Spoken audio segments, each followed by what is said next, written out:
Pemirsa, meski status perkara sudah naik ke penyidikan, namun hingga kini polisi belum menetapkan tersangka dalam kasus dugaan penodaan agama oleh Panji Gumilang. Apa yang membuat polisi terkesan lamban dalam menangani perkara ini? Kami akan membahasnya bersama dengan Ito Sumardi, mantan Kabareskrim. Selamat malam, Pak Ito. Selamat malam, Mbak Rara, Mas Rino. Malam, Pak Ito. Pak Ito, status perkara Panji Gumilang ini kan sudah naik ke tahap penyidikan. Artinya polisi sudah yakin ada unsur pidana, tetapi hingga saat ini Panji belum ditetapkan sebagai tersangka, sebagai mantan Kabareskrim. Apakah ini sebuah hal yang lumrah terjadi? Ya, jadi dalam proses penyidikan itu tentunya penyidik harus betul-betul berhati-hati ya, cermat dan tidak untuk memenuhi ekspektasi publik ya. Karena apabila terburu-buru dan kurang cermat akan menyulitkan apabila tersangka melakukan class action atau melakukan gugatan terhadap penyidik ya.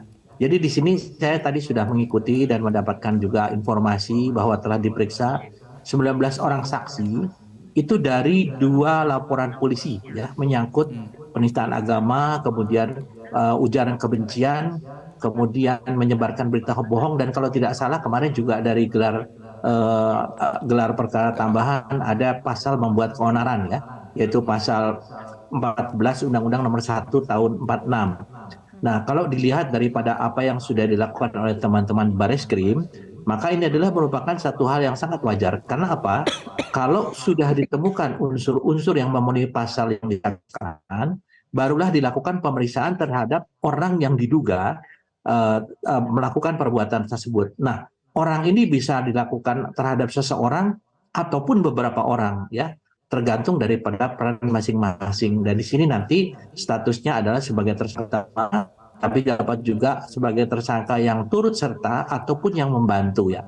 Pasal 55, pasal 56. Jadi kalau yang dilakukan sekarang oleh rekan-rekan di Bareskrim itu adalah betul-betul sesuai dengan prosedur. Jadi tentunya kita juga harus hati-hati karena kita melihat bahwa kasus ini menjadi perhatian publik dan juga pribadi ataupun yang objek yang saat ini sedang dilakukan penyidikan, dan penyelidikan itu adalah objek yang sangat sensitif ya, karena menyangkut masalah agama, menyangkut masalah sosiologi, kemudian juga menyangkut masalah ada kasus-kasus lain yang mungkin akan berkembang termasuk TPPU-nya. Demikian, Oke, Mbak. baik. Tapi begini Pak Ito, kalau Anda tadi sudah katakan setidaknya ada beberapa laporan yang masuk begitu ya, kemudian juga sudah ada pasal-pasalnya. Kalau kita melihat konstruksi perkara ini, bagaimana potensi Panji Gumilang ini menjadi tersangka dengan barang bukti yang sudah beredar ya, salah satunya secara bukti digital yang sudah beredar videonya di YouTube? Ya, sebenarnya secara logika bahwa yang dilakukan oleh lapor saat ini adalah melakukan penelitian ya terhadap video, kemudian screenshot. Nah itu kan kita sudah tahu siapa yang di video itu bicara, yang di screenshot itu siapa yang berbicara, yang melakukan satu sesuatu hal yang tidak sesuai dengan norma agama siapa. Tetapi kan tidak bisa kita menyampaikan sebelum penyidik betul-betul mendapatkan keterangan dari saksi ahli, kemudian keterangan dari saksi-saksi lain, ditambah dengan bukti daripada digital, baru nanti akan diumumkan orangnya. Saya kira kita semua sudah memahami dan mengetahui lah kira-kira siapa calon tersangkanya. Tapi kan sesuai dengan kitab undang-undang hukum acara pidana kan tidak boleh diumumkan dulu sebelum dilakukan pemeriksaan dan kemudian ditetapkan statusnya sebagai tersangka. Saya kira demikian, Mas Reno. Terkait keterangan saksi ahli, bagaimana jika ada beda pandangan dalam tafsir penodaan agama di kasus yang melibatkan Panji Gumilang ini? Nah, itu nanti akan diuji di pengadilan ya, Mbak Rara. Kan bagaimanapun juga saksi ahli ini kan orang yang mengerti ya, mengerti dan juga sesuai dengan pasal 184 ayat 1 sebagai alat bukti itu adalah itu yang akan digunakan oleh penyidik dan penuntut umum untuk dimajukan ke proses peradilan. Nah, sebaliknya dari pihak tersangka juga nanti akan bisa meminta saksi ahli lain yang mungkin keterangannya akan bertentangan, tetapi semua kembali kepada keyakinan hakim.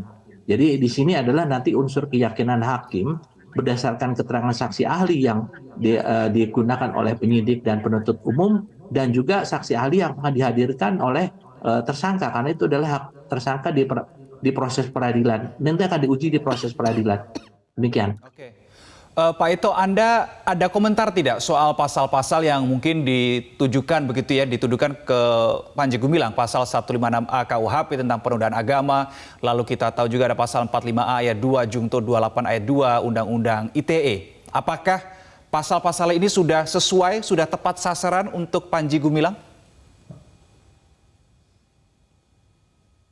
Kalau saya berdasarkan kepada hasil gelar perkara, itu kan semua terlibat di sana banyak ya. Sehingga di sana penyidik memiliki keyakinan, dan saya sebagai mantan Kabar Reskrim juga sebagai orang hukum juga, saya juga mempunyai satu keyakinan bahwa siapa calon tersangka dan apa yang dilakukan apakah memenuhi pasal-pasal tersebut, ya tentunya secara pribadi saya menyatakan bahwa yang bersangkutan itu adalah memang betul telah melakukan satu perbuatan melawan hukum sesuai dengan pasal-pasal yang disangkakan. Tapi kan kembali kepada dalam azas KUHP itu ada namanya presumption of innocence ya, azas praduga tak bersalah.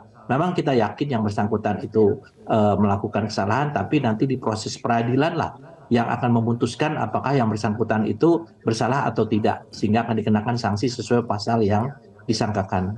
Saya kira demikian, Mas Reno. Baik, Pak Ito, tadi Anda katakan mengenai memang harus ada unsur kehati-hatian agar kemudian tidak sekedar memenuhi ekspektasi dari publik. Tapi bagi seorang penyidik, faktor, unsur, keterangan atau bukti apa yang diperlukan lagi untuk meyakinkan penyidik dalam menetapkan tersangka, terutama dalam perkara ini? Ya, di dalam kasus perbuatan pidana itu ya Mbak Rara ada dua. Yang pertama adalah tertangkap tangan. Kalau itu sudah tidak ada lagi yang perlu dipertanyakan, dan itu biasanya dilakukan dengan proses yang cepat. Tapi ada proses yang harus melalui satu proses penyelidikan, kemudian ditingkatkan penyidikan, baru kemudian penetapan siapa yang menjadi tersangkanya. Nah tentu ini berbeda, tergantung daripada bobot daripada kasusnya itu. Jadi untuk kasus ini saya kira kita tidak bisa menyamakan dengan kasus tertangkap tangan yang bisa dengan segera mungkin kita menetapkan tersangkanya karena ada fakta-fakta yang tak terbantahkan.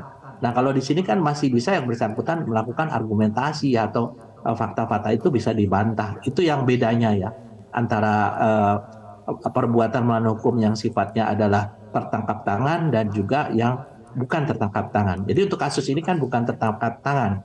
Dasarnya dari apa? Dari laporan polisi. Kalau tertangkap tangan kan tidak perlu harus ada laporan polisi. Saya kira demikian.